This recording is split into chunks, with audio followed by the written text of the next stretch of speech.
Hello, मैं नीलम। हम REET 2022 science की तैयारी कर रहे हैं। तो इसमें हम पढ़ेंगे हानिकारक सूक्ष्मजीव।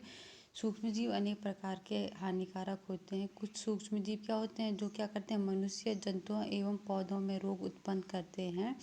रोग उत्पन्न करने वाले ऐसे सूक्ष्मजीवों को क्या कहते हैं, रोगाणु या रोगजनक कहते हैं। कुछ सूक्ष्मजीव जैसे क्या भोजन, कपड़े एवं चमड़े की वस्तुओं को क्या करते हैं, संदूषित करते हैं, जिससे वो क्या आते हैं, मनुष्य में फैलते हैं। तो देखते हैं कि मनुष्य में रोग कारक सूक्ष्मजीव कौन कौन से हैं, क्या क्या है। मनुष्य में रोग उत्पन्न करने वाले सूक्ष्मजीव श्वास द्वारा, पेयजल द्वारा, भोजन द्वारा हमारे शरीर में प्रवेश करते हैं। संक्रमित व्यक्ति अथवा जंतु के सीधे संपर्क आने पर भी रोग का क्या होता है, संचरण हो सकता है। सूक्ष्मजीवों द्वारा होने वाले ऐसे रोग जो एक संक्रमित व्यक्ति से स्वस्थ व्यक्ति में वायु, जल, भोजन अथवा कायिक संपर्क द्वारा फैलते हैं, उसे क्या कहते हैं, संचरणीय रोग कहते हैं। जैसे इसके एग्जाम्पल क्या है, किसके संचरणीय रोग कौन कौन से होते हैं। संचरणीय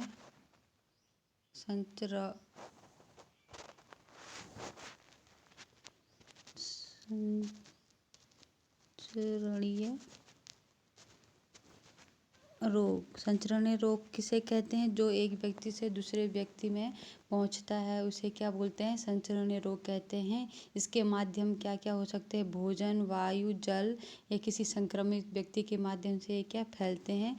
उदाहरण इसके ये हैं, हैजा, सर्दी जुकाम,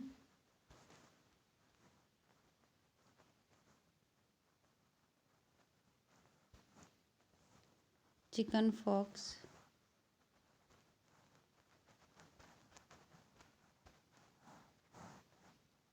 और क्षय रोग। ये क्या होते हैं, संचरणीय रोग। और उसके एग्जाम्पल ये है। कुछ कीट एवं जंतु ऐसे भी हैं जो क्या होते हैं, सूक्ष्मजीवों के क्या होते हैं, रोगवाहक का कार्य करते हैं। जैसे क्या है, मच्छर। ठीक है, तो मच्छर से कौन सा रोग फैलता है, मलेरिया। मच्छर से कौन सा रोग फैलता है, मलेरिया। और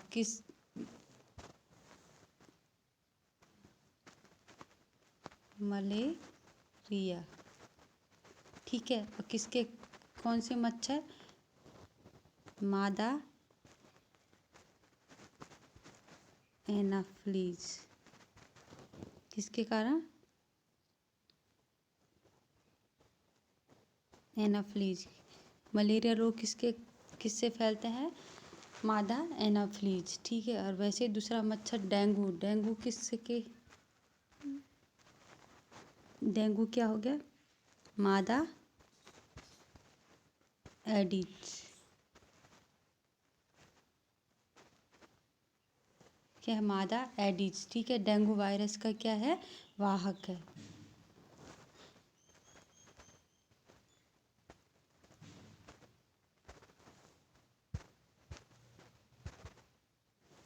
अब देखते हैं कि कौन से रोग किसके द्वारा फैलते हैं। जैसे क्षय रोग किसके द्वारा होता है, इसमें कौन सा सूक्ष्मजीव होता है, जीवाणु।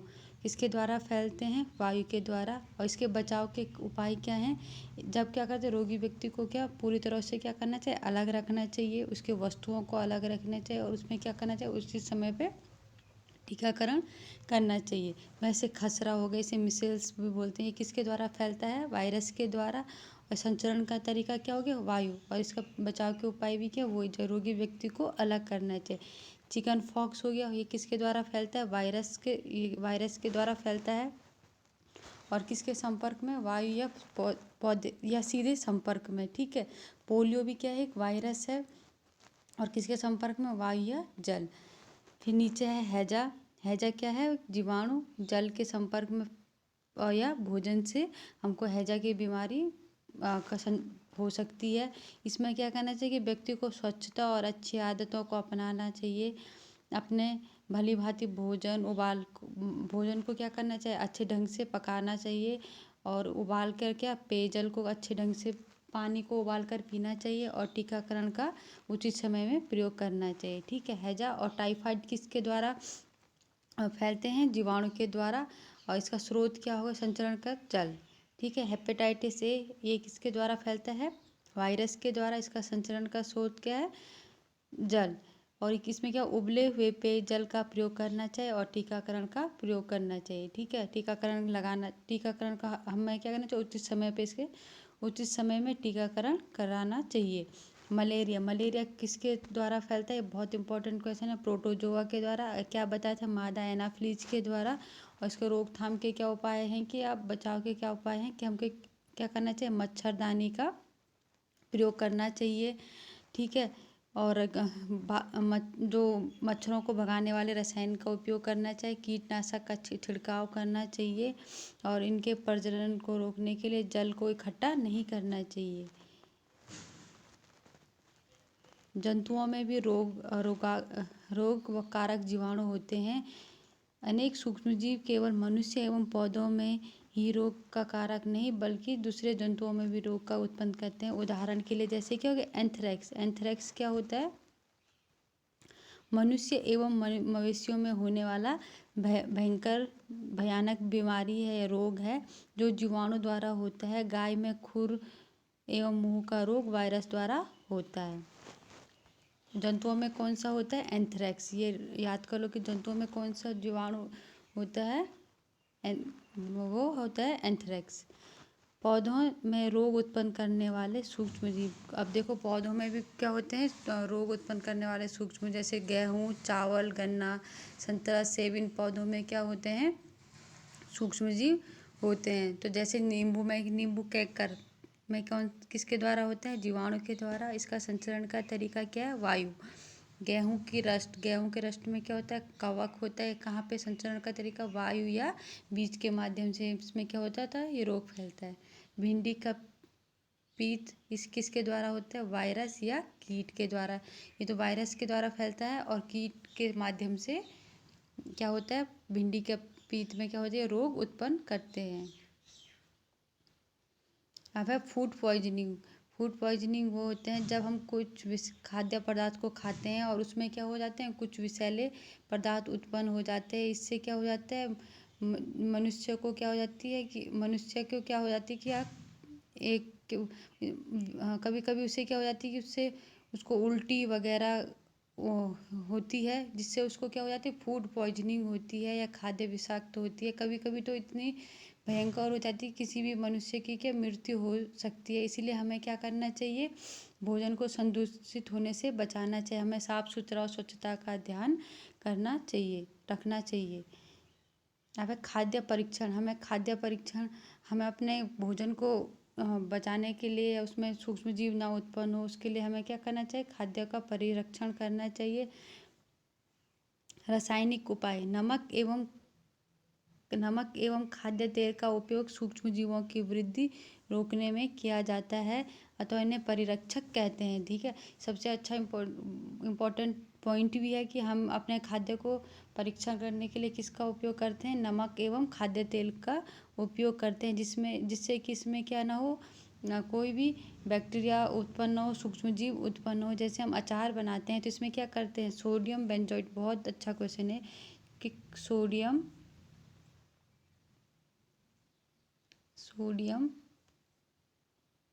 बेंजोइट और दूसरा है सोडियम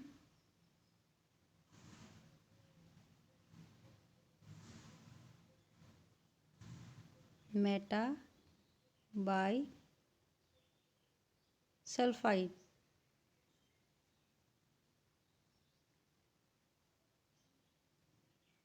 ठीक है। सोडियम बेंजोइट और सोडियम मेटा बाई सल्फाइड का क्या हम प्रयोग करते हैं? रासायनिक पदार्थ को मतलब रासायनिक परिरक्षक का प्रयोग किसका मतलब हमें खाद्य परीक्षण में हमें अपने भोजन या अचार को या कोई भी चीज़ को काफ़ी समय तक रखने के लिए किसका उपयोग किया जाता है? सोडियम बेंजोइट और सोडियम मेटा सल्फाइड।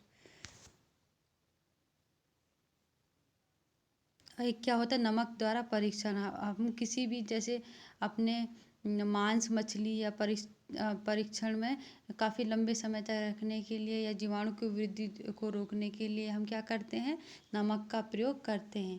दूसरा है चीनी। जैम, जेली या कुछ भी स्क्वैश वगैरह बनाते हैं, उनको इसमें जीवाणु की वृद्धि ना हो तो उसमें किसका प्रयोग करते हैं, चीनी का प्रयोग करते हैं। चौथा है तेल या सिरके का उपयोग करते हैं। जब हम क्या बनाते हैं, अचार बनाते हैं या कोई भी सब्जियां या मांस मछली इनको बचाने के लिए, जीवाणु मुक्त करने के लिए क्या करते हैं, तेल या सिरके का उपयोग करते हैं। एक है गर्म या ठंडा करना। कोई भी पदार्थ को गर्म करते हैं या गर्म करने से क्या हो जाता है, उसमें सूक्ष्म जीव नष्ट हो जाते हैं। इसीलिए हम क्या करते हैं, कोई भी सब्जी या कुछ भी खाने की चीज़ों को क्या करते हैं, गर्म करते हैं। यहाँ पे बहुत अच्छा है कि पाश्चुरिक दूध को बिना उबाले इस्तेमाल किया जा सकता है, क्योंकि सूक्ष्म जीव क्या होता है उसमें मुक्त होता है। इसीलिए दूध को हम क्या करते हैं, 70 डिग्री सेल्सियस पर 15 से 30 सेकंड के लिए गर्म करते हैं। ये दूध को पाश्चुरीकरण किया जाता है। हम दूध को क्या करते हैं, 70 डिग्री सेल्सियस पर 15 से 30 सेकंड तक गर्म करते हैं। फिर ठंडा कर उसका भंडारण करते हैं। ऐसा करने से क्या होती है, सूक्ष्म जीवों की वृद्धि रुक जाती है। इस प्रक्रिया को किसने करा था, लुई पाश्चर ने नामक वैज्ञानिक ने किया था। इसे क्या बोलते हैं, पाश्चुरीकरण कहते हैं। नेक्स्ट है भंडारण एवं पैकिंग। हम क्या करते हैं, आजकल मेवे तथा सब्जियां भी क्या होती है, वायुरोधी सील किए गए पैकेटों में बेचे जाते हैं, जिसमें क्या होती है, सूक्ष्म जीवों की सुरक्षा होती है। अब है नाइट्रोजन स्थिरीकरण। नाइट्रोजन स्थिरीकरण क्या होता है, जो लेग्यूम पौधों में नाइट्रोजन स्थिरीकरण सहायक होते हैं। जो लेग्यूम पौधे होते हैं, दलहन दाल वाले पौधों में, उसमें क्या होता है, नाइट्रोजन स्थिरीकरण सहायक होते हैं। जैसे क्या होते हैं, राइजोबियम लेग्यूम पौधों की ग्रंथियों में रहते हैं। जो राइजोबियम होता है वो लेग्यूम पौधों की ग्रंथियों में रहते हैं। जैसे सेम और मटर, जो एक क्या होती है, सहजीविता है। कभी कभी तड़ित विद्युत द्वारा भी नाइट्रोजन स्थिरीकरण होता है। अब वो आ गया, जो देखो ये है, जो लेग्यूम के पौधों की जड़ों में क्या होता है, नाइट्रोजन स्थिरीकरण होता है। नेक्स्ट है नाइट्रोजन चक्र। हमारे वायुमंडल में 78% नाइट्रोजन गैस होती है। नाइट्रोजन सभी सजीवों के लिए क्या होता है, आवश्यक होता है। कितनी परसेंट हमारे वायुमंडल में कितनी परसेंट गैस होती है, नाइट्रोजन की 78% होती है। और ये क्या होता है, सभी जीवों के लिए आवश्यक है। जो प्रोटीन, पर्णहरित न्यूक्लिक एसिड एवं विटामिन उपस्थित होती हैं। जिसमें क्या होती है, प्रोटीन होती है, क्लोरोफिल होती है और न्यूक्लिक एसिड एवं विटामिन उपस्थित होते हैं। पौधे एवं जंतु वायुमंडलीय नाइट्रोजन का उपयोग सीधे नहीं कर सकती है। मिट्टी में उपस्थित जीवाणु व नीले हरे शैवाल वायुमंडलीय नाइट्रोजन का स्थिरीकरण करके नाइट्रोजन यौगिक में परिवर्तित करते हैं। जो सीधे नहीं करती है, पहले क्या करती है, मिट्टी में क्या करते हैं, उपस्थित क्या होते हैं, जो जीवाणु होते हैं और ब्लू ग्रीन एल्गी होते हैं, वो क्या करते हैं, नाइट्रोजन का स्थिरीकरण करके नाइट्रोजन यौगिक में परिवर्तित करते हैं। जब नाइट्रोजन इस प्रकार उपयोगी यौगिक में परिवर्तित हो जाता है तो पौधे क्या हो जाते हैं, उपयोगी मिट्टी में से जड़ तंत्र द्वारा करते हैं।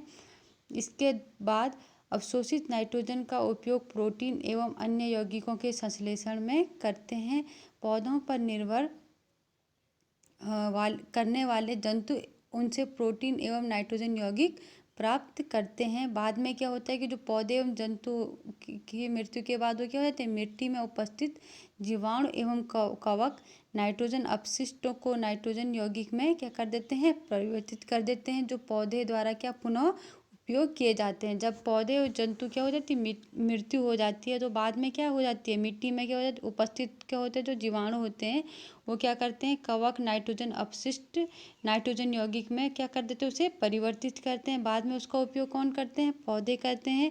कुछ विशिष्ट जीवाणु नाइट्रोजन यौगिक नाइट्रोजन गैस में परिवर्तित हो, कुछ क्या हो जाते हैं कि जीवाणु नाइट्रोजन यौगिक क्या हो जाते हैं, नाइट्रोजन गैस में क्या हो जाते हैं, परिवर्तित हो जाते हैं।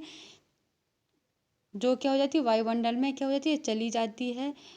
वायुमंडल में नाइट्रोजन की मात्रा लगभग क्या होती है, स्थिर होती है। Thank you. Please like and share, subscribe.